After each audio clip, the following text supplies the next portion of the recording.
around the world like no other world leaders. And as attentive as Americans are to what our president says, the rest of the world is probably paying even closer attention. As often, it is their fate that hangs in the balance when our president speaks. Americans can ignore certain utterances from the president. The rest of the world often has no such luxury. Another audience for presidential utterances is the despot, the strongman, the authoritarian, the dictator. And from this president, that horrible focus group has received a great deal of sustenance. In fact, the oppressors of the world have taken to parroting some of their favorite lines from the White House. Anything critical of their regimes has become fake news. The press is the enemy of the people, just to name two of our president's greatest hits. As I mentioned in this chamber in January of this year, a state official in Myanmar recently said, "There is no such thing as Rohingya. It is fake news." He was, of course, referring to the persecuted ethnic group. In February of last year, Syrian President Bashar al-Assad brushed off an Amnesty International report that some 13,000 people had been murdered in his military prisons by saying, "You can forge anything these days.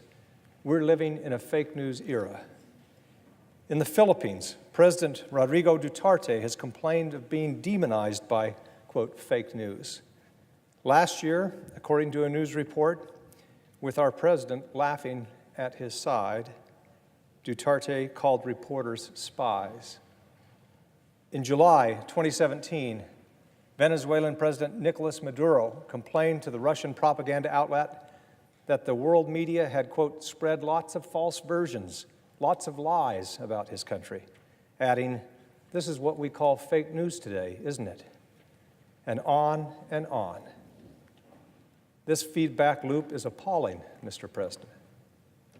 We are in an era where the authoritarian impulse is reasserting itself to challenge free people and free societies everywhere. We cannot give convenient language to authoritarians, language that is used against their own people.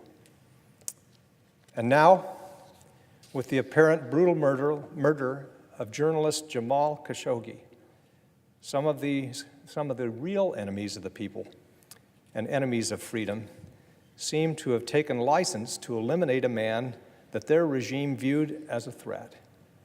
Mr. President, we need to know exactly what happened in that Saudi consulate in Turkey earlier this month. Put bluntly, we cannot do business with the Saudi government if they directed or were complicit in the murder of Jamal Khashoggi. Mr. President, we in this body had best be very careful about who the enemies of the people are and who they are not. The free press is the guardian of democracy and the enemy of tyrants. And the man or woman who speaks from behind the presidential seal needs to remind